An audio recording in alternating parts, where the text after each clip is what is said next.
예, 지금부터 근대교회사 시작합니다. 근대교회사는 1648년부터 1914년, 748, 848, 한 250년 정도 되는 거죠. 그 각주 156번에 보면 교회사는 고대교회사 내지는 초대교회사, 그 30년부터 500년, 또 특별히 590년 교황 그레고리 1세 취임까지를 보통 초대교회사, 고대교회사라고 하고요. 중세교회사는 1500년, 1517년이 종교개혁 시작이죠. 1517년까지 종교개혁사가 1517년에서 1648년. 이 5개의 세기로 나눌 때 가장 짧은 기간이죠. 한 130년. 30년 전쟁을 또 빼면은 100년 정도밖에 되지 않는 그런 짧은 기간인데, 가장 짧은 기간인데 공부할 내용은 최고 많죠. 그 다음에 근대교회사는 1648년부터 1914년 1차 세계대전 발발까지, 그리고 지금까지 5 구분으로 나눕니다. 그래서 교회사 1에서는 초대교회사, 중세교회사, 교회가 무엇인가, 기독교는 무엇인가 하는 그 정체성을 다루고, 중세교회사는 그것이 어떻게 망가졌는가 이런 것이 많이 얘기가 되겠죠. 종교개혁사는 어떻게 기독교가 복음을 회복하면서 여러 가지 다양한 개신교 옵션이 생겨났는가. 그 전까지는 이제 로마 가톨릭과 동방 정교회만 있었지만은 이제부터는 다양한 개신교가 나오게 되는 거고, 근대교회사 안에서도 여러 개신교가 나오고 현대교회사까지도 그런 상황이 있는 것입니다. 제1장 근대교회. 근대기의 특징, 개괄. 근대교회사는 일반적으로 종교개혁기 이후에 1648년부터 시작된다. 1648년이 30년 전쟁, 30년 전쟁을 끝내고 베스트팔리아 조약으로 피스 오브 베스트팔리아, 베스트팔리아 조약이 체결된 해이다. 30년 전쟁은 독일 가톨릭의 합스부르크 왕가와 보헤미아의 개신교들 사이에 종교 전쟁으로 시작되어 덴마크, 스웨덴, 프랑스가 개입한 국제전쟁이다. 이 30년 전쟁은 역사가들에 의해서 최후의 종교전쟁이며 동시에 최초의 근대전쟁, 이렇게 불리는 거죠. The last of the religious war, 또 The first modern war. 이게 30년 전쟁 이렇게 하면은 상당히 긴 기간이죠. 그리고 지도에서 보다시피 그때 당시에 독일이 뭐 한 200여 그런 작은 영주 국가로 나뉘어 있었는데, 주로 전장은 이 독일에서 이루어졌습니다. 그래서 이 독일이 가장 큰 피해를 입는 거죠. 이 전쟁은 단지 종교 전쟁만이 아니었던 것이, 로마 가톨릭 국가였던 프랑스가 개신교 쪽에 가담하여 싸운 것을 통해서도 알 수 있습니다. 이 프랑스는 자기 나라 안에서는 개신교를 박해하고 밖에서는 국제역학상 개신교를 지원하는 그런 전쟁을 했습니다. 그러니까 이게 사실 종교 전쟁이라고 그렇게 그런 말을 많이 듣지만 사실은 꼭 그런 것만은 아니다, 이런 얘기죠. 전쟁에 지친 사람들은 다시는 종교의 이름으로 전쟁을 하지 않기로 결단합니다. 이게 뭐냐면 결국 종교는 신념인데, 이 신념이라는 것을, 내 신념을 상대방에게 강요하기 위해서 총칼을 들고 상대방을 죽인다는 것이, 그게 과연 우리 주님의 정신과 맞냐, 이런 생각을 하게 된 거죠. 이 조약은 주로 독일 내 종교 분쟁 해결과 관련 되어 있다. 이 베스트팔리아 조약이 그렇다는 거죠. 이 조약은 탈진 상태에서 맺은 것이었다. 모든 사람들이 자원을 다 낭비하고 승자도 패자도 없는 채 전쟁을 끝냈다. 이게 이제 지쳐서 더 이상 이렇게 우리가 전쟁을 해서는 안 된다라는 것을 깨닫게 되었다는 거죠. 전쟁 당사국들은 1555년 이 아우크스부르크 강화 조약 때 맺었던 종교에 관한 그 결정을 1648년 베스트팔리아 조약에서도 다시 그 원칙대로 가자 이렇게 한 것입니다. 그 원칙이 바로 각 지방의 통치자가 그 지방의 주민의 종교를 결정한다. 쿠이오스 레기오 에이오스 렐리기오 whose realm his religion. 그러니까 누구든 그 영주의 종교를 영주가 누구이든 그 영주가 종교를 결정하는 대로 그거를 주민들은 따라가야 된다라는 거죠. 그러면 이 아우크스부르크 강화 조약과 베스트팔리아 조약이 다른 점은 오직 루터교와 로마 가톨릭 교회만 합법적 종교로 아우크스부르크에서 인정했지만 이제 베스트팔리아 조약에서는 개혁교까지도 추가되었다는 것이다. 그렇기 때문에 이 근원 종교 개혁에 속하는 어떠한 종파들도 다 불법입니다. 그러니까 뭐 메노나이트, 후터라이트 다 불법인 거죠. 또 통치자가 바뀔 때마다 주민들이 그의 신앙을 따르든지 아니면 자신의 신앙과 맞는 통치자의 지역으로 이주해야 되는 혼란을 가중시켰다. 그러니까 이 원칙은 근본적으로 국가교회의 개념에 근거한 것이기 때문에 자유교회를 추구하는 성도들에게는 어떠한 도움도 주지 못하였다. 이게 자유교회라는 말을 쓸 때 이 자유라는 말은 국교가 없는 그런 상황을 말하는 거예요. 그렇기 때문에 이 유럽에서는 이 국가 단위로 이 종교의 자유를 주려는 그런 아이디어가 없었어요. 그러니까 종교의 자유를 주면 그 나라가 혼란스러워진다 이렇게 생각했던 것이 당대의 그 주된 그런 사조였다고 그렇게 생각할 수가 있습니다.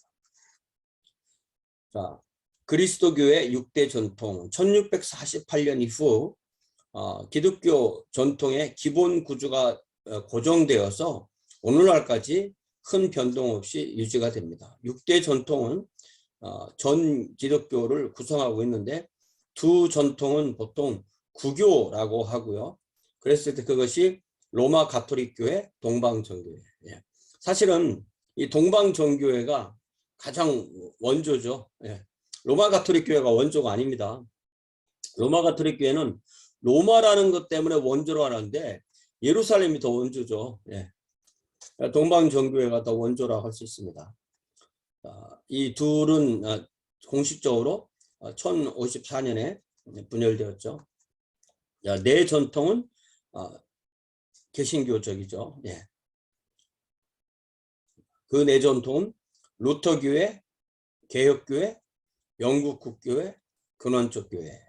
이 영국 국교회는 이게 로마 가톨릭적인 면도 있고 또 개혁교회적인 면도 있기 때문에 이 루터교회와 개혁교회를 구분할 때 이 둘 중에 하나에 들어갈 수가 없습니다. 그래서 크게 루터교회, 개혁교회, 영국 국교회, 나머지 모두 다 이렇게 하면 됩니다. 그래서 근대 교회 역사는 이 6가지 전통이 서유럽, 또 영국, 또 미국 등에서 어떻게 발전되어 왔는가에 초점을 맞춘다. 이제 특별히 이제 미국 교회사가 이때부터 등장하게 되고 미국 교회사가 사실은 이 세계 교회사에서 가장 핵심적인 역할을 하게 되는 것입니다. 자, 이 시대의 특징은 17, 18세기고 이성의 시대다. The Age of Reason 이렇게 부릅니다.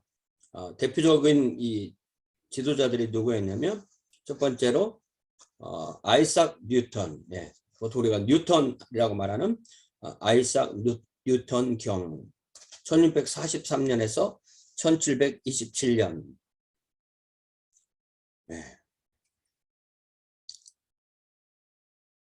네, 상당히 오래 살았죠, 그죠? 영국 사람이고요.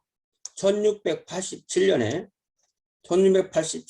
7월 5일에 자연 철학의 수학적 원리, 필라소피의 뉴트랄리스 프린시피아 마세타티카, 라틴어로는 그렇게 되겠죠. 를 통하여 중요한 법칙들을 발표하게 됩니다.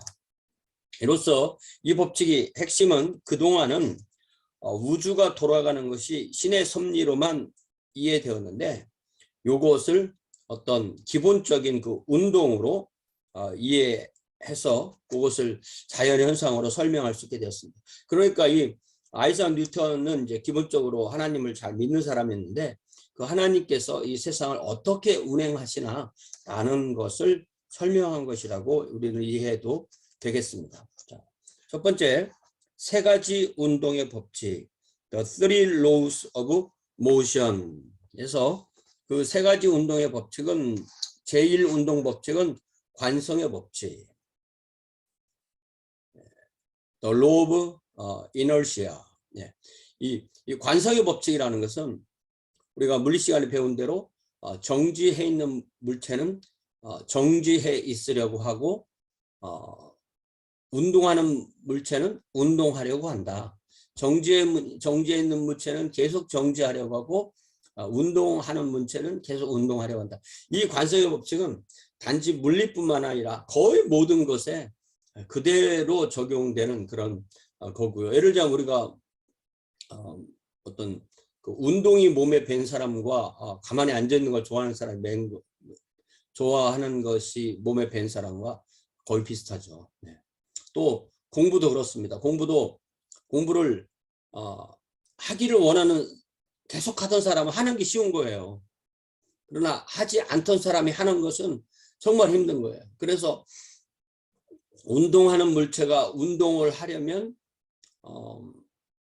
계속 하려면 드는 에너지가 만약에 10이라면 운동하지 않던 물체가 운동을 하려면 그 에너지가 100이 드는 거죠. 마치 그 비행기도 이착륙할 때 제일 그 연료를 많이 소모한다고 하잖아요. 그런 면에서 우리가 꾸준히 공부하는 거, 이것이 우리에게 가장 공부가 삶이 되는, 그것이 우리에게 가장 큰 역할을 한다고 할 수 있습니다. 자, 제2법칙은 힘 가속도의 법칙, The Law of Power and Acceleration. 이게 이제 뭐 가속도,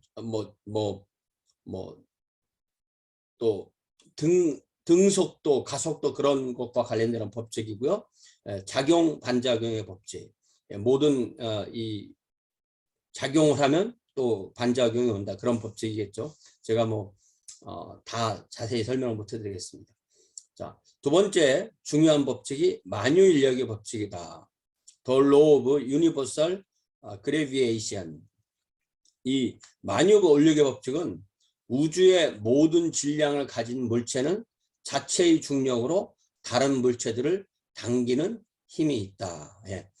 만유인력의 법칙 이게 있지만 지구상에 있는 거의 모든 존재는 지구의 중력이라는 지구의 중력의 영향을 받고 그것에 의해서 지배를 당하고, 또 지구와 달 사이의 중력, 그리고 지구와 태양 사이의 중력, 그리고 태양계의 중력, 온 우주의 중력, 이렇게 되겠죠. 이런 것을 정리한 사람이 뉴턴이고요. 두 번째는 로크, 존 로크. 존 로크는 1632년에서 1704년, 뉴턴보다 좀 더 나이가 많은 사람이고 좀 더 일찍 죽었네요. 그죠? 자, 영국의 철학자 존 로크는 인간의 마음은 백지다, 타블라 라사. 이 백지라고 보통 우리가 번역하지만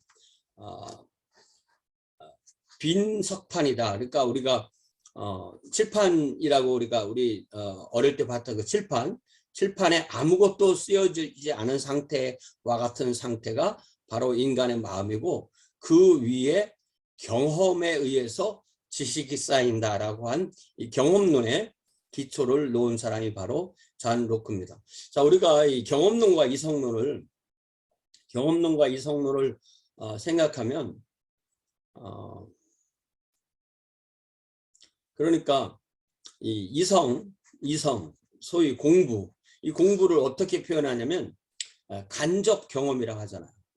그래서 이 경험할 때 이 직접 경험으로 쌓는 지식과 간접 경험으로 쌓는 지식을 생각하면 사실 우리가 세상의 모든 것을 직접 경험해서만 아는 것은 아니거든요. 그래서 우리가 항상 이 경험론과 이성론은 서로 이렇게 균형을 맞춰야 된다. 저는 그렇게 생각합니다. 이 시기에 인간의 이성으로 모든 것이 설명될 수 있다는 신념과 함께 이성의 능력에 대한 엄청난 강조 사상이 일어났고, 특별히 정말 신기한 것은 이 근대 교회사라고 우리가 얘기할 때 가장 핵심되게 공부하는 세 가지 운동이 있는데, 그 운동이 독일의 경건주의, 그리고 영국의 잔 웨슬리, 또 그 휘필드의 감리교 부흥운동, 그리고 미국의 대각성운동, 독일의 프랑케와 스페너의 경건주의, 영국의 웨슬리와 휘필드의 감리교 운동, 미국의 조나단 에드워즈, 또 휘필드, 같은 영국의 부흥운동을 일으켰던 그 휘필드가 미국에 와서도 부흥운동을 일으킨 미국의 대각성, 이 3대 운동이 이 이성의 시대에 일어났다는 그 자체가 어느 시대에나 하나님께서는 하나님의 그 사람들을 부르셔서 부흥을 일으킨다는 사실을 우리가 깨닫게 되는 것입니다. 그리고 이 근대가 또 세계적인 선교가 시작되었던 그런 시기이죠. 대부분의 지역에서 국가 교회 체제가 지속되었고 국왕이나 세속 통치자의 세력이 점차 증가하여 교회의 세력을 능가하게 되고, 그러나 미국이 1776년 독립하면서 이 국왕을 세우지 않고 국교를 세우지 않음으로써 교파주의가 미국에서 정착되게 되고, 그래서 이 교파주의를 통해서 온 세상에 기독교가 선교되는, 교파마다 신학교 세우고 교파마다 선교사 파송하고 하면서 온 세상에 영미 전통으로 온 세상에 기독교가 전파돼서 실제적인 그런 유니버설 캐톨릭이라고 말을 할 수 있는 온 세상에 있는 그리스도인들, 이런 개념이 생기기 시작한 때가 바로 이 근대 시대라고 할 수 있습니다. 다시 이 근대 시대에 대해서 9가지로 정리한 이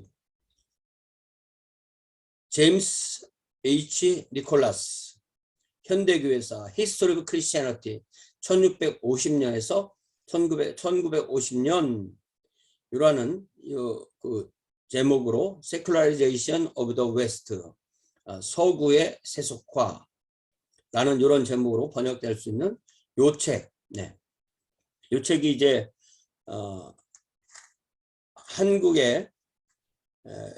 한국어로도 번역이 됐는데 이게 번역이 얼마나 잘 되는지는 모르겠어요.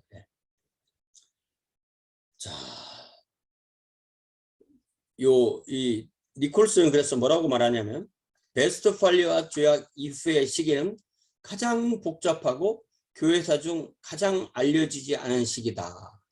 이게 교회사가 초대교회사부터 중세, 종교개혁, 근대, 현대로 오면서 이게 처음에는 이제 어떤 샘물처럼 시작되었다가 그것이 점점점 강물처럼 흐르다가 점점 더 넓어지다가 대양으로 확 이렇게 퍼지듯이 그렇게 되기 때문에 이게 근대 현대로 갈수록 모든 것을 다 자세하게 공부하지 못하고 중요한 부분만 좀 더 자세하게 공부하고 지나가는 그런 식으로 공부할 수가 있고, 그런 면에서 이 교회사는 앞으로 나아가면 어느 정도 알 수 있다고 말할 수 있는 사람이 깊이로 들어가면 다 아는 사람은 사실은 아무도 없다, 이렇게 생각할 수 있습니다.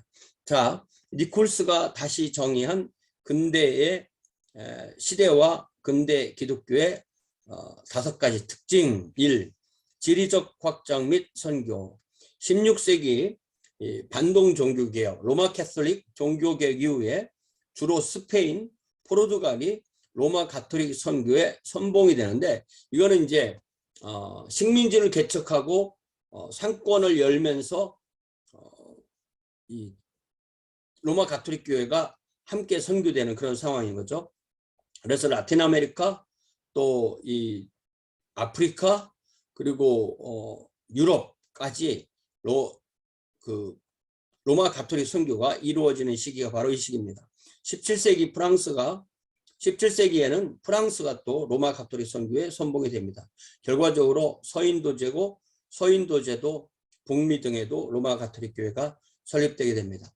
이게 우리가 곤잘레스 교과서도 보면 알지만, 이 로마 가톨릭 교도의 이런 이 선교 운동은 사실은 상당히, 특별히 식민지를 만들어 선교하는 것은 이게 강압적인 그런 선교일 가능성이 큽니다.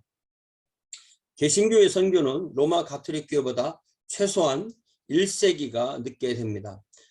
특별히 이제 시작하는 것이 화란 개혁 교회가 아프리카, 인도, 실론, 동인도 제도에 선교하게 되고요. 또 모라비안 교도들이 1528년부터 서인도 제도, 그린란드, 남아프리카 등의 평신도를 중심으로 한 선교사들을 파송했고요.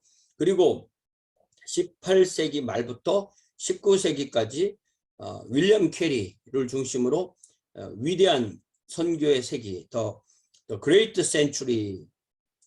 Century라고 이렇게 불리는 시대가 이어집니다. 이 시기에 유럽의 인구가 의학, 과학, 기술의 발달로 3배나 증가하고 호주, 뉴질랜드, 남아프리카, 캐나다, 미국 등의 유럽인 사회가 형성되어지고, 그렇게 해서 이런 확장이 되고, 지리적으로도 확장이 되고 선교도 확장이 되는 것이 첫 번째 특징이다 이거고요. 두 번째는 계몽주의 문화, The Civilization of Enlightenment. 이 계몽주의, 기독교는 세상을 변화시키는 것과 세상에 의해서 세속화되는 것 사이에 주기적 반복 운동의 두 운동을 가지게 됩니다. 트랜스포메이션 아니면 세큘라리제이션. 그러니까 세상을 변화시키느냐, 세상에 의해서 교회가 변화되느냐. 이게 쉬운 문제가 아닌 것입니다. 세상에게 변하는 세상에게 변하지 않는 복음을 전한다는 것, 그러기 위해서 복음을 전하는 방식을 계속 변화시켜야 된다는 것, 이게 핵심이라고 할 수 있겠습니다. 근대의 특징은 세속주의가 사회를 지배한 것이고, 계몽주의로 인간이 강조되고 새로운 인식론이 대두되고 과학과 철학의 중요성이 고조됩니다. 문화는 종교로부터 해방되어서 이성의 지배를 받게 되었다. 자, 이 계몽주의, 인라이트먼트라는 것은, 인라이튼이라는 게 이제 이 빛을 이렇게 비춘다는 거잖아요. 그래서 어떤 사람이 깨어난다, 어떤 종교적인 지배에서 벗어난다, 이런 의미가 있습니다. 자, 세 번째, 현대 국가 제도, The Modern State System. 국가 간의 분쟁은 이제 신학적인 확신이 아닌 군사, 상업, 경제에 의해서 국가 간의 분쟁이 주로 생기게 되고, 30년 전쟁 이후로 이제는 뭐 신학적이고 종교적으로 싸우지 말자 이렇게 했다는 거죠. 교회의 정치적 영향력도 점차 감소하여서 2차적이고 간접적인 위치가 되었다. 그래서 이게 종교 자유가 되고 어떤 공적 영역에서 기독교가 사라지므로 기독교는 사적 영역에만 있냐, 이런 이제 질문이 대두가 되는 거죠. 18세기 후반 계몽 군주들은 대부분 종교의 관용 정책을 취합니다. 관용, 종교의 자유를 점점 더 허용하고, 그렇지만 본인들은 종교의 지배를 받지 않는. 그리고 19세기에는 국가가 종교에 대해서 중립적인 태도를 취하게 되는, 이렇게 함으로써 점점 더 편의에 의해서 종교 자유를 인정하는 그런 시대가 되었다는 것입니다. 현대 국가에서는 법적으로는 국교가 있지만 그 국교가 아닌 사람들에 대해서 통제하는 것을 점점점 줄이는 그런 상황이 되는 거죠. 네 번째, 경제의 자유라, autonomy of economics. 네. 종교개혁기에는 사회복지, 사회정의의 문제가 종교적 통제를 받았었는데 근대 초기에 중산주의, 머선틸리즘에도 이 정책이 지속되게 됩니다. 18세기 네덜란드 그리고 영국 등에서 경제에 대한 종교의 간섭 배제 사상이 일어납니다. 그러니까 이 경제도 기독교계가 간섭해서는 안 된다 이런 거죠. 스코틀랜드 출신의 경제학자로 국부론을 지은 The Inquiry into the Nature and Cause of the Wealth of Nation. 우리가 The Wealth of Nation이라고 되어 있지만 엄밀하게 제목을 보면 국가의 부의 성격과 원인에 대한 연구, 탐구 이렇게 되는 거죠. 애덤 스미스, 우리가 고등학교 될 때 많이 들어갔던 말이죠. 애덤 스미스, 1723년에서 90년. 기독교 교리는 상업에 간섭하지 말아라. 자유시장의 시장 경쟁, 수요와 공급의 법칙에 맡기면 이게 다 되게 되어 있다. 그런 얘기죠. 이로써 자유방임, 자본주의 사상이 확산되게 되는 그런 상황이 된 거죠. 그러니까 이 자본주의는 바로 이 시장 경제, 시장의 수요와 공급에 맞춰서 시장이 자연스럽게 돌아가는, 생물처럼 돌아가는 그런 상황인 거죠. 다섯 번째 근대의 특징은 새로운 우주관과 과학의 발전. 자, 여기서 나오는 그 유명한 코페르니쿠스. 코페르니쿠스는 연대 자체는 1473년에서 1543년이니까 루터 시대 사람인 거예요. 루터보다도 오히려 나이가 10살 정도 많은 사람이니까 코페르니쿠스, 그리고 갈릴레오 갈릴레이는 1564년에서 1642년이니까 이 종교개혁기와 중세 그 근대 사이를 산 그런 사람이죠. 에 의해서 천동설적 우주관이 지동설적 우주관으로 바뀌었다. 천동설라고 우리가 번역을 하지만 그 의미는 지오센트리, 지구 중심 이런 말이죠.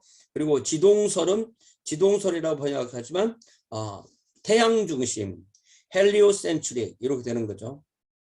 우주관으로 바뀌어지게 된다. 그러니까 이 코페르니쿠스적 혁명 이렇게 말했을 때 그게 바로 이 태양이 움직인 줄 알았더니 지구가 움직였더라 이거죠. 그리고 갈릴레오도 그래도 지구는 돈다 뭐 이런 거죠. 네. 자, 아이작 뉴턴이 만유인력의 법칙 등이 뉴턴이 만유인력 법칙을 발표하면서 자연 법칙에 대한 강조가 일어났다. 그리하여 점차 하나님을 비인격적이고 추상적이고 저 멀리에 계신 분, 또 성경의 기적이나 특별 계시 등에 대해서 의심의 눈으로 보기 시작하고 교육도 점차 성직자 지배, 교회 지배에서 탈퇴하고 국가 행정의 지배를 받고 교육의 공리주의와 또 신학 교육 비중이 점점 약화되는. 그러니까 이런 상황에서 나온 신학이 그 유명한 이실론이라는 거죠. 디즘이라는 것은 하나님은 존재하지만 간섭하지 않아야 한다. 니들끼리 잘해봐라. 이런 거죠. 예. 하나님은 우주가 돌아가게 해놨지. 그러니까 거기에 누가 뭐 기도한다고 해서 우주의 어떤 흐름을 바꾸시지 않는다. 뭐 여호수아가 기도할 때 뭐 태양이 뭐 멈췄다. 이런 것은 이제 없다. 이렇게 얘기를 하는 거죠. 자, 여섯 번째, 로마 가톨릭 교회와 동방 종교의 세속화. 17세기부터 20세기까지 로마 가톨릭 국가들과 동방 종교 국가들 사이에 여러 요소들이 성직자 지배, 교황 통제로부터 벗어나서 교회는 점차 수동적으로 됩니다. 그게 무슨 뜻이냐면은 국가의 국가의 도구가 되는 가능성이 큰다는 거죠. 아주 그 극단적인 예가 1917년 러시아 볼셰비키, 러시아의 사회민주노동당의 다수파를 볼셰비키라고 하는데, 볼셰비키가 일으킨 혁명 때 러시아 정부에는 모든 종교 학교가 폐쇄되고 종교 혼인도 폐지되고 교회 재산도 박탈되고 교역자도 투옥을 당하는. 그런데 이 소련이 무너지고 나중에 봤더니 이 동방정교회가 다 살아있더라는 거죠. 참 신기한 겁니다. 우리가 동방정교회를 뭐 이렇게 도덕신앙처럼 그렇게 된 거라고 많이 생각을 하는데, 실제로는 생각보다 많은 부분이 복음적이고 살아있더라라는 그런 얘기들을 많이 듣게 되는 거죠. 자, 7번째로 개신교의 종합, 프로테스탄트 신세시스. 네. 이 프로테스탄트가 이게 한국식 발음입니다. 네. 영어는 프로테스탄트 이런 식으로 발음해요. 그래서 참 이게 우리가 알아듣기가 어려운 단어 중에 하나인데요. 자, 프로테스탄트 신세시스, 개신교 국가들, 로마 가톨릭과 로마 동방정교에 세속화되었다면 개신교 국가들, 특별히 네덜란드, 영국, 독일, 미국 등에서는 기독교 신앙이 문화 형성에 큰 기여를 하게 됩니다. 그래서 직접적이라기보다는 간접적으로, 성직자 중심이라기보다 평신도 중심, 의도적이라기보다 무의식적. 그러므로 로마 가톨릭 국가가 세속화되는 것보다는 개신교 국가의 기독교는 그렇게 그만큼 세속화되지는 않았습니다. 개신교 국가에서는 또 민주주의, 인간 존중 등이 꽃을 피웠다. 특별히 이제 동방정교의 나라였던 이 러시아가 공산화가 되었다는 것을 더 많이 이렇게 강조해서 하는 말인 거죠. 자, 8번째, 근대교회 형태로서의 교파주의. 요게 지금 이제 온 세계를 지배하게 하는 게 되는 거잖아요. 그래서 예를 들자면 유럽에도 이 국교로 하던 나라의 기독교가 이제 거의 뭐 국민의 5% 미만 이렇게 줄게 되고, 명목상 그리스도만 남아있는 그곳에 가서도 이 교파주의에서 이 정신을 차린 그런, 특별히 이 신자들의 교회 출신의 교회들은 가서 다시 또 복음의 불이 일어나게 하는 그런 역할을 합니다.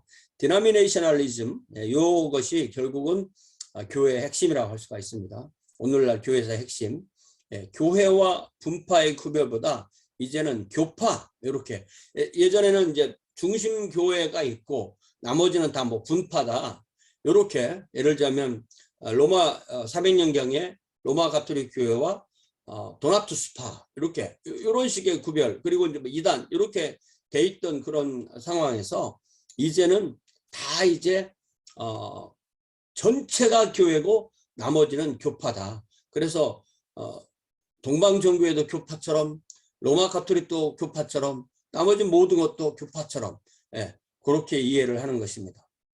그래서 아주 그 전통적인 로마 가톨릭 교회도 교파, 뭐 메노나이트도 교파.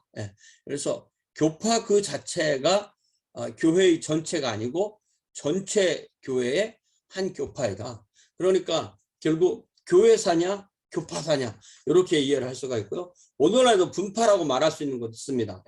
아우구스티누스의 정의상 분파라고 할 때는 그 분파는 자신들만 교회고 나머지는 교회가 아니다 라고 말할 때 그게 분파예요. 그렇기 때문에 자기 교파에 대한 어떤 무한한 자부심을 교리화할 때 그러면 그게 분파되는 거라고 이렇게 이해를 할 수가 있습니다. 자, 9번째 마지막으로 개신교 종합의 해체. 개신교 종합이라는 특징이 있었잖아요. 7번에. 그랬는데 그것이 이제는 또 해체되는 시기가 왔다.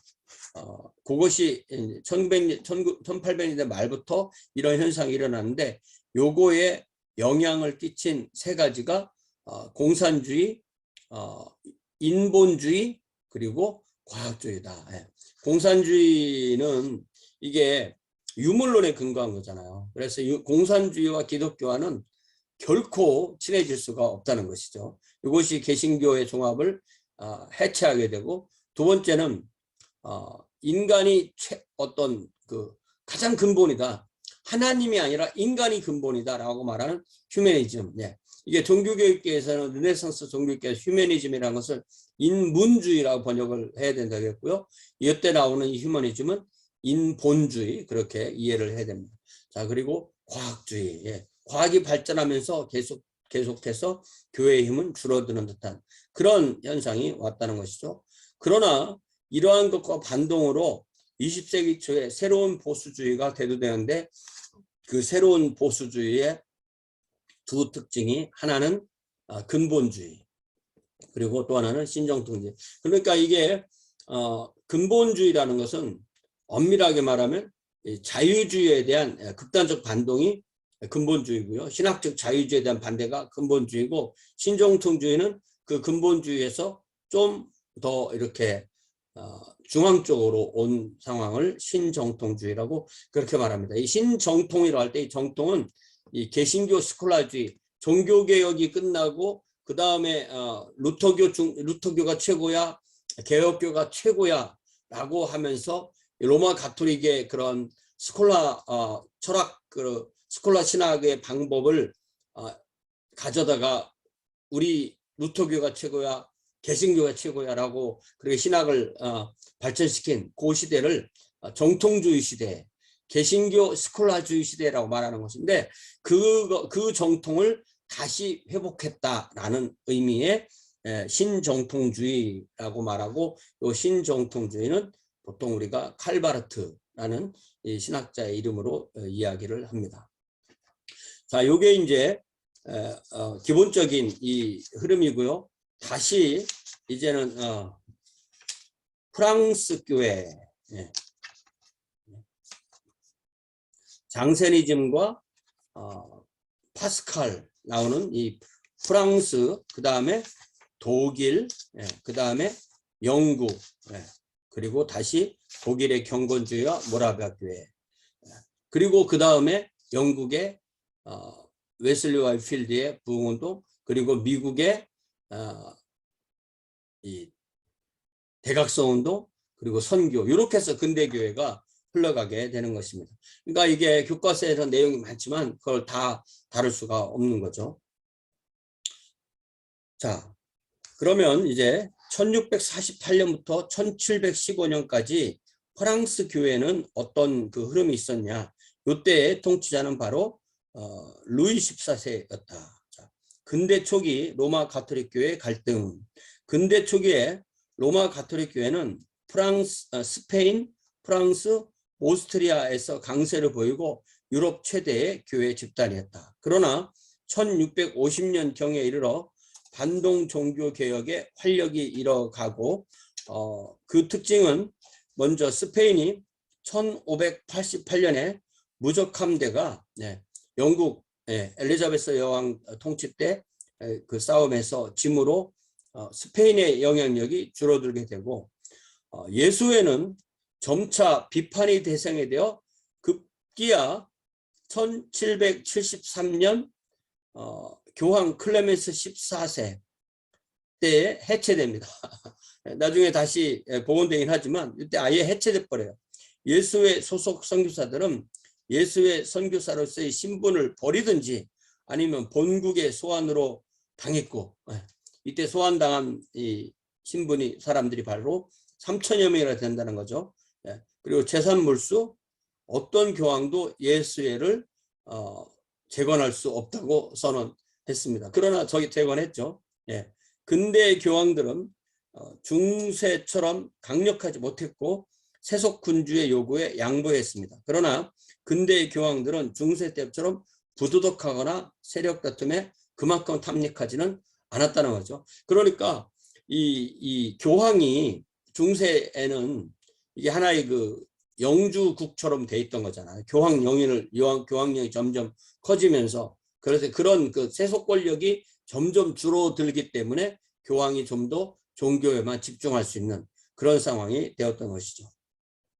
자, 로마 가톨릭 안의 갈등은 교황권 지상주의와 세력 분산주의자 사이의 대립이다. 그러니까 힘을 좀 더 교황에게 모으느냐 아니면 각 가톨릭 국가에게 좀 더 힘을 더 주느냐 이런 상황인 거죠. 교황권 지상주의는 울트라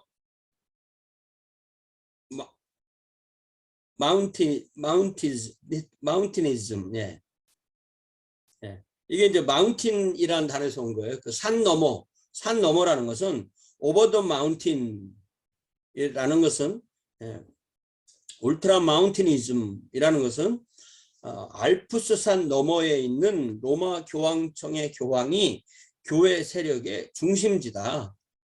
그렇기 때문에 큐리얼리즘, 교황청주의라고도 하고 이것이 바로 이 교황청 중심자들 그리고 특별히 이 교황의 앞잡이라고 하는 그렇게 불렸던 예수회의 주장이 바로 교황권 지상주의, 울트라 마운티니즘 이렇게 불린다는 것입니다. 요거에 반대되는 사상이 종교회의가 궁극적 권위를 가진다는 카운실리아니즘. 그러니까 이 교황청주의는 큐리얼리즘, 종교회의가 궁극적 권위를 가진다는 사상은 카운실리아니즘 이렇게 할 수가 있겠죠. 내지는 세력 분산주의, 디센트럴라이제이션 이렇게도 말합니다. 교황의 권위는 낮추고 공의회와 같은 다른 요소 그리고 각 나라들의 가톨릭에 좀 더 무게중심을 주는 그런 것을 말합니다.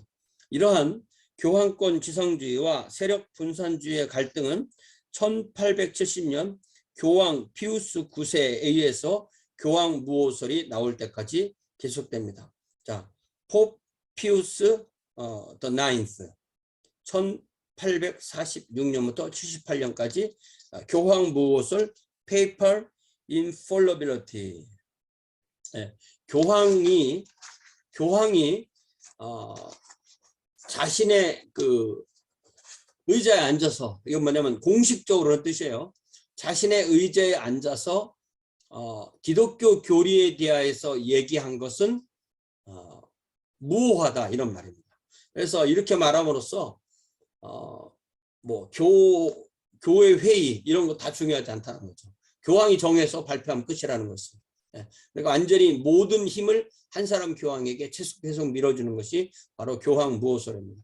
그래서 이 교황 무호설 그렇게 우리가 얘기를 하면 그럼 교황은 뭐 하나도 실수하지 않는다는 거냐 그런 게 아니라는 거죠.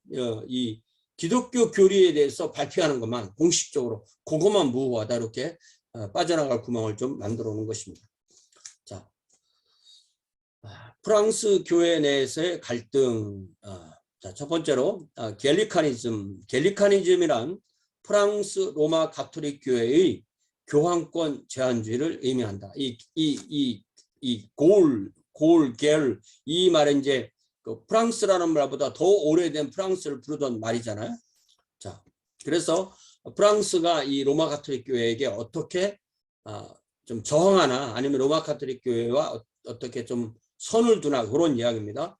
자, 루이 14세는 종교의 통일로 그러니까 그 로마 가톨릭 교회로 통일하는 것만이 국가의 번영을 이룰 수 있다고 확신합니다. 그래서 위그노 프랑스 개혁교들을 계속 핍박하다가 급기야 1685년에 낭트 칙령, 1598년에 했던 그 앙리 4세죠. 앙리의 그 낭트 칙령을 폐기하는 것입니다. The Edict of Nantes.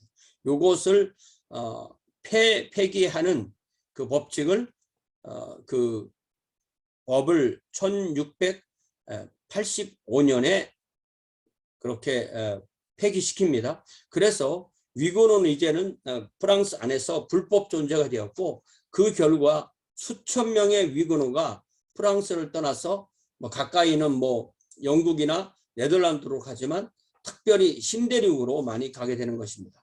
그래서 프랑스에는 예수회식의 로마 가톨릭 또 세속주의식의 로마 가톨릭 양자택일로만 남게 되고 이렇게 함으로써 오히려 프랑스가 위그노들이 이제 보통 그 중산층 기술 계통이 많은 거죠. 그러다 보니까 경제적으로도 많이 힘들어졌다. 그리고 이 위그노들이 네덜란드나 이런 데 가서 자본주의를 많이 발전시키고 이렇게 함으로써 어떤 세계적인 많은 변화를 일으키게 되고, 지금 이 위고노가 다시 그 후예들이 다시 프랑스로 들어가서 복음을 전하는 그런 이야기도 많이 나옵니다. 그래서 루이 14세 통제를 받은 보슈 감독, 장자크 베닌 보슈 감독은 1683년에 4개 갤리칸 조항, 4 갤리칸 아리클스를 발표하게 됩니다.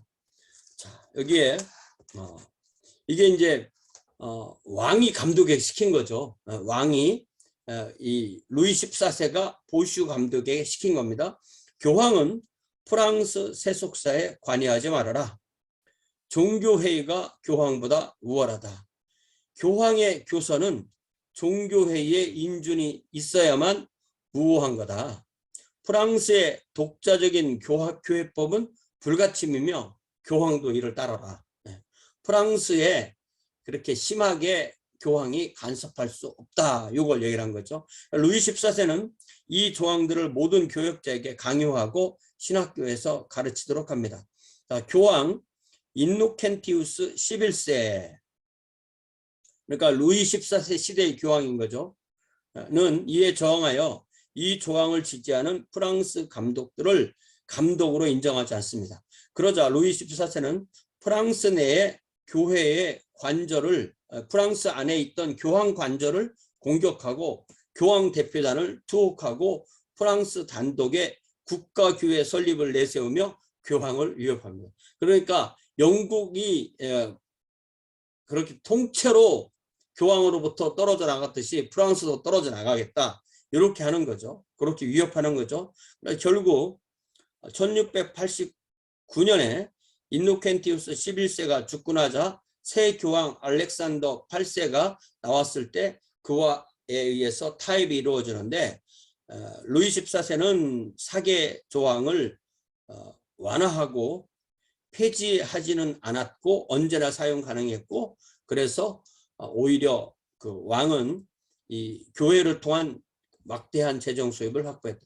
이렇게 함으로써 이게 국가교회니까 훨씬 더 이 왕이 잘 써먹기 쉬운 그런 프랑스의 로마 가톨릭 교회가 되었다. 개신교들은 다 쫓아내고 로마 가톨릭은 그렇게 꽉 틀어잡는 그런 정책을 펴게 된 것인 거죠.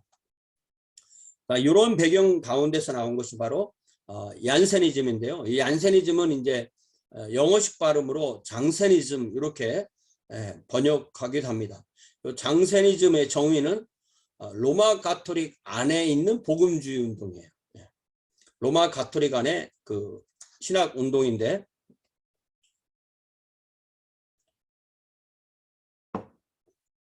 코넬리우스 얀센, 코넬리우스 장센 이렇게도 발음할 수 있죠. 1585년부터 1638년까지 상당히 오래된 거예요. 그러니까 거의 이 사람의 생애는 거의 종교개혁 말기인 거죠. 그럼 네덜란드의 로마 가톨릭 신학자이고요.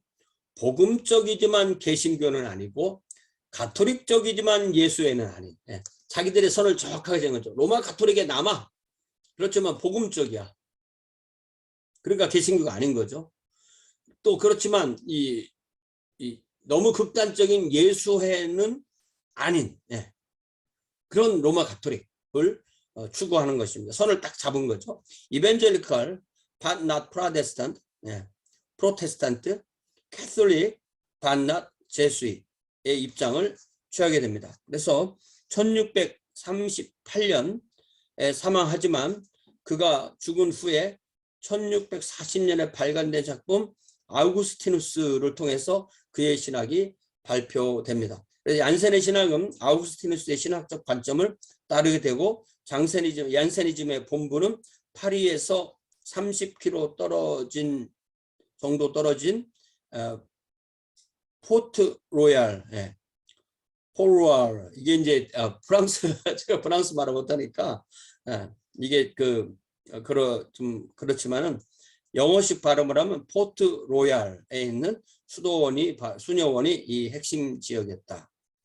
자, 이 잘 생각해 보면 이 사람 자체는 네덜란드 사람인데 네덜란드 개신교 강한 사람 되잖아요. 그러니까 개신교 영향도 좀 있었겠죠. 그렇지만 로마 가톨릭은 떠나지 않고 그러면서 극단적인 그러한 예수회가 아니라 어떤 이 로마 가톨릭에 남아있는 그런 핵심을 잡았습니다. 이거 잘 생각해 보면 이 아우구스티누스가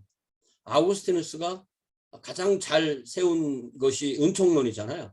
그리고 교회론을 로마 가톨릭과 하나가 되는 그런 교회론. 그러니까 이 루터가 아우구스티누스를 재발견했을 때 개신교가 나오고 또 그 아우구스티누스를 잘 연구했을 때 로마 가톨릭 안에 남지만 복음적인 그러면서 극단을 피하는 그래서 이 아우구스티누스가 차지하는 그런 비중을 우리가 알 수가 있는 거죠. 저는 물론 이 아우구스티누스의 교회론을 다 찬성하지는 않습니다. 자, 장세리 좀 더 보면요. 그의 신학적 특징은 인간의 의존성, 타락성. 이게 바로 그 아우구스티누스의 특징이죠. 구원을 위해서 하나님의 은혜와 능력의 필요성을 강조하고 그러면서 형식주의와 의식주의는 배격하고 진정한 회개를 강조하는 것. 그러나 이신득이를 부인하는 이신득이를 인정하면 그 완전히 개신교죠. 구원받기 위해서는 로마 가톨릭 교회에 복종해야 된다. 이렇게 말하면 로마 가톨릭 안에 있는 것입니다. 얀세니스트는 특별히 예수의 신부들을 반대하기 때문에 예수의 신부들에 대해서 공격을 하는데 첫 번째는 너무 성찬식을 자주 한다. frequent communion. 참여자의 영적 상태와 관계없이 잦은 성찬을 한다.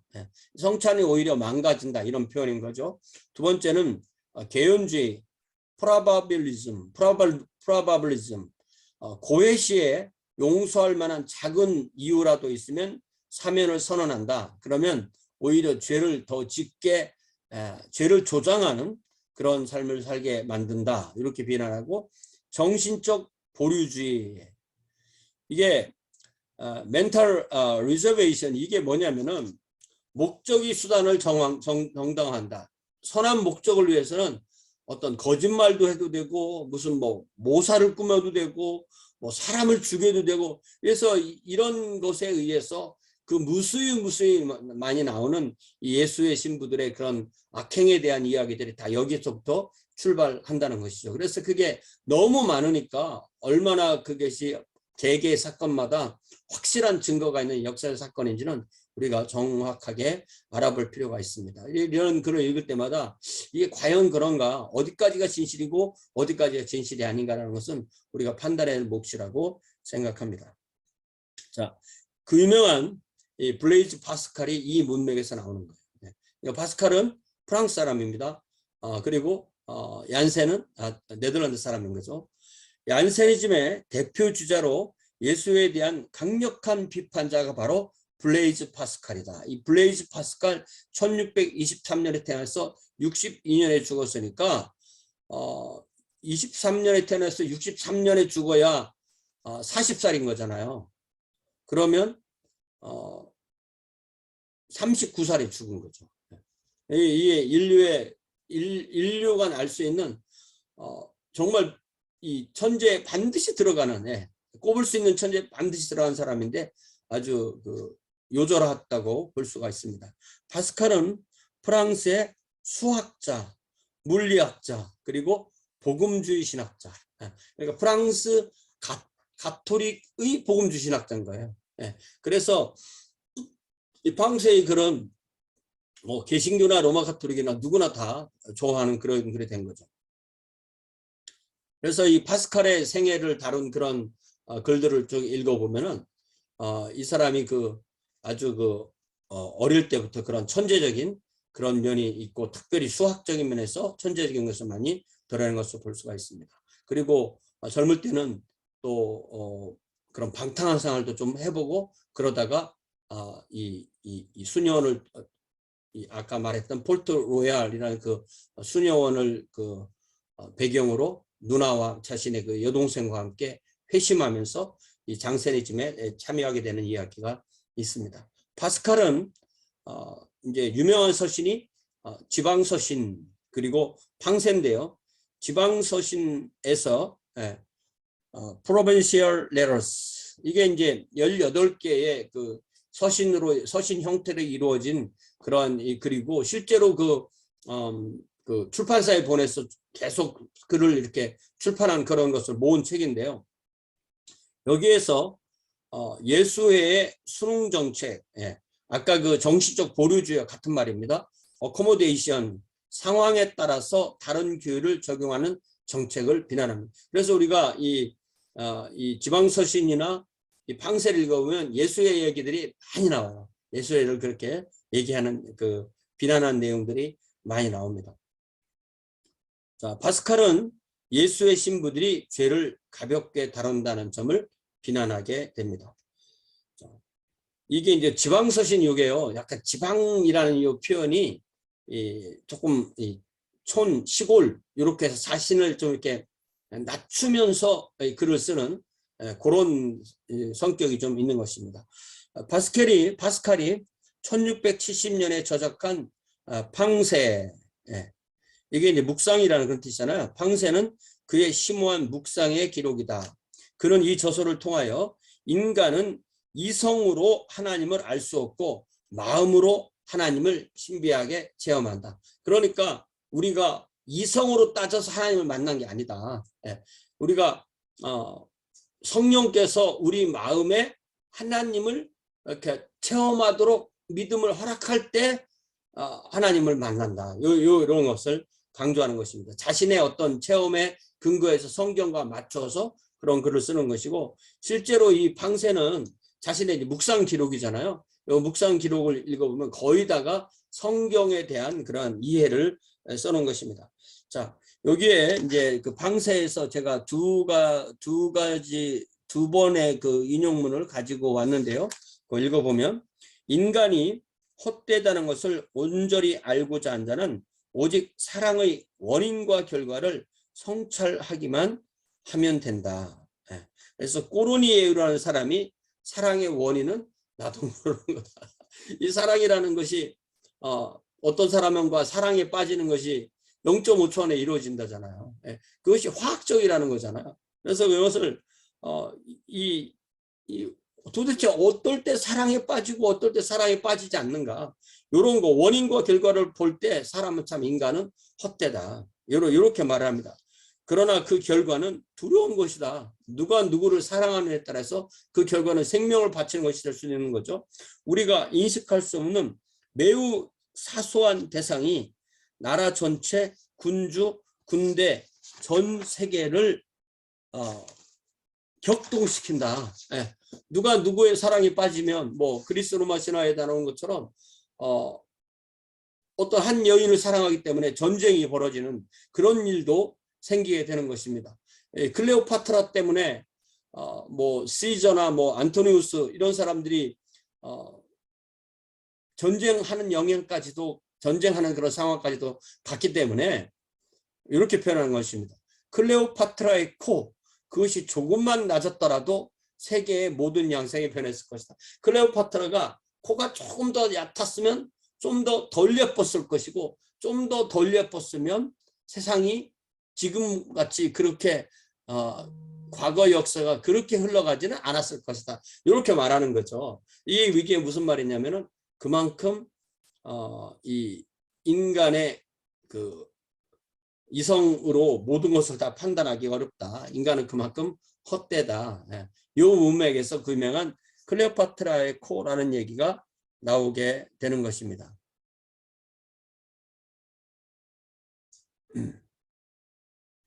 자, he who will know fully the vanity of man has only to consider the causes and effects of love. The cause is ye, ne, sais, guoi. 이게 이제 그 사랑의 원인은 나도 모르는 것이다. I don't know the cause of the love. 이렇게 말을 코르네이유가 한 말을 이게 아마 그 라틴어겠죠? 라고 한 것이고요. And the effects are dreadful. This 얘네 size goi so small an object that we cannot recognize it agitates a whole country, princes, armies, even the entire world. Cleopatra's nose, had it been shorter, 좀 더 짧았다면, 우리는 낮았다면 이렇게 말하죠. The whole aspect of the world would have been altered. 이렇게 표현하는 것입니다. 이게 참 인간이라는 것이 이렇게 웃긴다. 그런 표현을 얘기한 거라고 볼 수가 있죠. 자, 그 다음에 그 유명한 인간은 하나의 갈대다. 요거죠. 인간은 하나의 갈대에 불과하며 자연 가운데 가장 연약하다. 그러나 인간은 생각하는 갈대이다. 인간을 멸하기 위해서는 온 우주가 무장할 필요가 없다. 증기 한 줄기, 물방울 하나도 인간을 죽이기에는 충분하다. 하지만 우주가 인간을 멸하려 할 때도 인간은 인간을 죽이는 우주보다 더 존귀하다. 왜냐하면 인간은 자신이 죽는다는 것과 우주가 자신보다 우세하다는 것을 알고 있기 때문이다. 하지만 우주는 이러한 것을 전혀 알지 못한다. 따라서 우리의 모든 위험은 사유에 근거한다. 생각. 우리는 우리가 채울 수 없는 시간과 공간에 의해서가 아니라 사유에 의해서 자신을 고양시킬 수 있다. 그러니 잘 생각하자. 이게 바로 도덕의 원리다. 이렇게 말합니다. 사람은 갈대처럼 약하지만 생각함으로써 위대한 존재라는 거죠. Man is by the reed, the most fearful thing in nature, but he's a thinking reed. 갈대가 얼마나 연약하게 무너지냐. 갈대 같다. 그렇지만 그것은 생각하는 갈대다. 인간의 약함과 인간의 위대함을 동시에 표현하는 생각하는 갈대 이런 표현인 거죠. A thinking reed. The entire universe did not arm itself to crush him. A vapor, a drop of water suffices to kill him. But if the universe were to crush him, man would still be more noble than that which killed him, because he knows that he dies, and the advantage which the universe has over him, the universe knows nothing of this. All our dignity consists then in thought. 우리의 모든 위험은 사고에 의해서 사고에 근거하게 된다는 거죠. By it, we must elevate ourselves, and not by space and time which we cannot feel. 우리가 우리의 몸으로 온 우주의 생각, 공간과 시간을 다 채울 수가 없다는 거죠. 그렇지만 그것을 가능하게 해주는 것이 바로 생각이라는 거죠. Let us endeavor then to think well. This is the principle of morality. 그래서 우리가 그렇게 많이 들어왔던 인간은 생각하는 갈대다라고 말하는 내용의 그 문맥을 우리가 조금 이해해 볼 수가 있습니다. 그래서 이 파스칼은 인간의 이 비참함, 하나님 없는 인간의 비참함, 하나님을 만났을 때 인간의 진정한 가치가 이렇게 다시 살아난다. 이런 것을 강조한 그런 사람입니다. 이 파스칼의 원리, 유체에서 파스칼의 원리 이런 거 우리가 기억하죠. 이거를 이렇게 밀폐된 공간에 있는 유체에 어느 쪽에 압력을 가하면 그 압력이 분산된다. 어느 곳에나 똑같이 임하게 된다. 이런 것도 파스칼의 유체의 원리 이런 거 우리가 고등학교 때 윤리 시간에 배웠던 기억도 납니다. 자, 요 상황에서 이제 이 얀세니즘에 대해서 로마 가톨릭이 어떻게 반응하는가라는 것이 나옵니다. 자, 퀴스넬이라는 사람이 또 얀세니즘의 한 그 구성원이었는데요. 1705년 교황 클레멘스 11세가 얀세니즘을 이단으로 선언합니다. 그리고 1714년에서는 얀세니스트의 한 사람이었던 바스퀴에르 퀴스넬, 1634년부터 1719년, 그러니까 이제 파스칼보다도 이제 그 다음 세대 사람인 거죠. 이 사람이 쓴 책이 신약 성경의 도덕적 숙고 Moral Reflection of the New Testament에서 100개 조항을 발췌해서 정제합니다. 그러나 정제가 너무나 지나쳐서 심지어 사도 바울과 예수까지도 정제했다고 많은 사람이 지적할 정도로 이렇게 이 극보수로 가게 되는 거죠. 결국 포트로얄 수도원이 파괴되고 얀세니즘 구성원들은 로마 가톨릭 교회에서 점차 분리되게 됩니다. 그래서 1723년 네덜란드에 본부를 둔 얀세니스트 캐톨릭 교회가 형성되어서 지금까지 존속한다. 이게 그러니까 가톨릭에서 떨어져 나온 분파인 거죠. 개신교회가 아닙니다. 얀세니스트 캐톨릭 처치, 이런 거 우리가 리서치 페이퍼에서 이렇게 좀 더 알아보고 연구를 한다면 이런 것도 굉장히 재밌는 공부가 되겠습니다. 자, 이제 그 얀센주의가 아니라 우리가 많이 들어봤던 그 정적주의, 콰이어티즘, 요것을 시작한 사람은 몰리노스인데요. 미구엘 데 몰리노스, 스페인 사람입니다. 정적주의란 인간의 완전함은 마음과 의지에 대한 완전한 수동성, 패시비티. 이게 뭐냐면 이제 하나님이 능동적으로 사셔야 되니, 나한테 역사하셔야 되니까 나는 어떠한 그 마음을 먹어서는 안 된다. 말이 되는 것 같기도 안 되는 것 같기도 하죠. 완전한 수동성과 순수한 믿음으로 하나님께 자신을 포기하는 것. Abandonment to God. 하나님이 하시도록 나는 가만히 있는 것. 요걸 말하는 거죠. 요거에 있다고 주장하는 기독교 영성운동의 한 그 파입니다. 요 정적주의는 스페인에서 시작되어서 스페인에 누가 이걸 퍼뜨리게 되냐면 미구엘 데 몰리노스. 미구엘 데 몰리노스. 태어난 해는 잘 모르고요. 1628년쯤에 태어났을 것 같고 죽은 해는 97년이다. 그래서 이것이 이탈리아로 들어오게 되었다.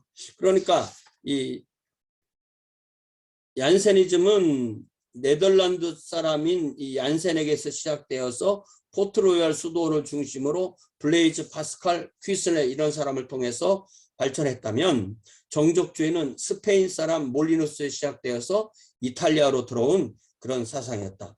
1670년 로마에 정착한 이 몰리누스 신부는 1675년 5년 후에 영혼의 안내서 스피리추얼 가이드라는 책을 저술하게 되는데, 몰리누스는 이 어떻게 평가되냐면 어떤 사람에게는 성자로 그렇게 인정됐고 어떤 사람에게는 사기꾼이다, 저 사람 사기꾼이다, 뭐 이단 지도자 같은 사람이다, 그렇게 불리는 인물이었습니다. 어떤 이들은 몰리누스에게서 기독교 최고의 영성을 보았다라고 말하고, 어떤 이는 그 이단이야, 이렇게 생각하는 사람이죠. 몰리누스는 하나님 앞에서의 완전한 수동성을 주장해서 신자는 하나님 속에서 사라지고 죽고 상실되어야 된다. 이게 맞습니까? 우리가 옛 자아가 죽고 사라지고 상실된다 이렇게 말을 하면 되는데, 성령과 내가 있잖아요. 그 나가 없어져야 된다는 거예요. 이게 정확한 올바른 영성은 아닌 것 같아요. 육체와 영혼을 막론하고 일체의 행동주의는 포기되어야만 한다. 뭐 밥은 왜 먹고 왜 어떻게 사나요? 외부적인 자선, 고백, 성례전, 예배 등은 필요 없는 것이라는 극단적 주장까지 하고, 더 나아가 인간이 일단 완전 상태에 이르면, 퍼펙션 하게 되면 그때부터 죄를 짓고 싶어도 못 진다. 이렇게까지 주장했다는 거죠.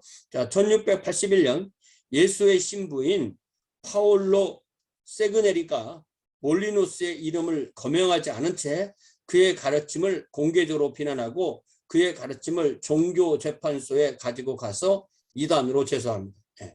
그래서 종교재판소에서는 몰리누스의 가르침은 무죄라고 그렇게 선언해서 일단은 괜찮아지죠.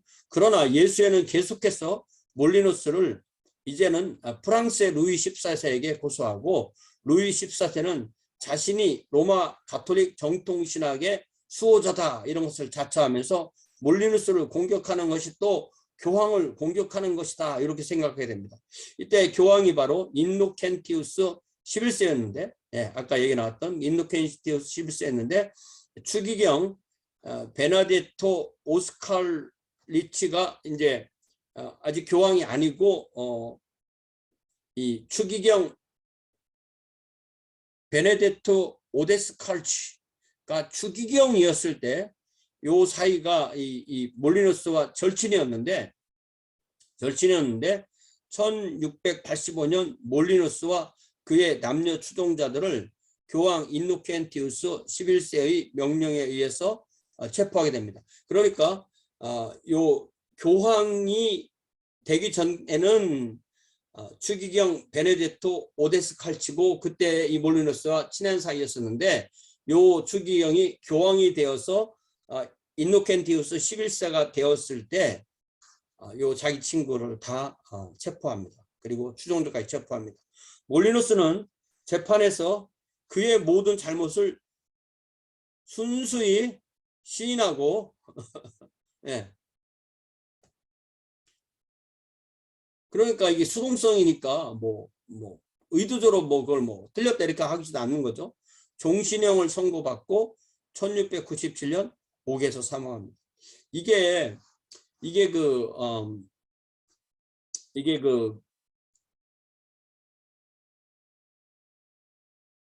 이 신앙의 이름으로 사람을 잡고 감옥에 가두고 그걸 죽이고 이거 참 이게 이상한 거죠. 예. 이 정적주의가 여기서 딱 끝난 게 아니고 우리가 이제 책을 보다 보면 이제 이 마담 귀용 이런 사람이 자주 나오니까 이런 걸 우리가 이해하려고 이런 흐름을 좀 아는 게 좋습니다. 마담 귀용, 귀용 부인, 장마리 보누아딜라 모 귀용, 이게 프랑스 말을 제가 모르니까요. 에 의해서 프랑스에 확산됩니다.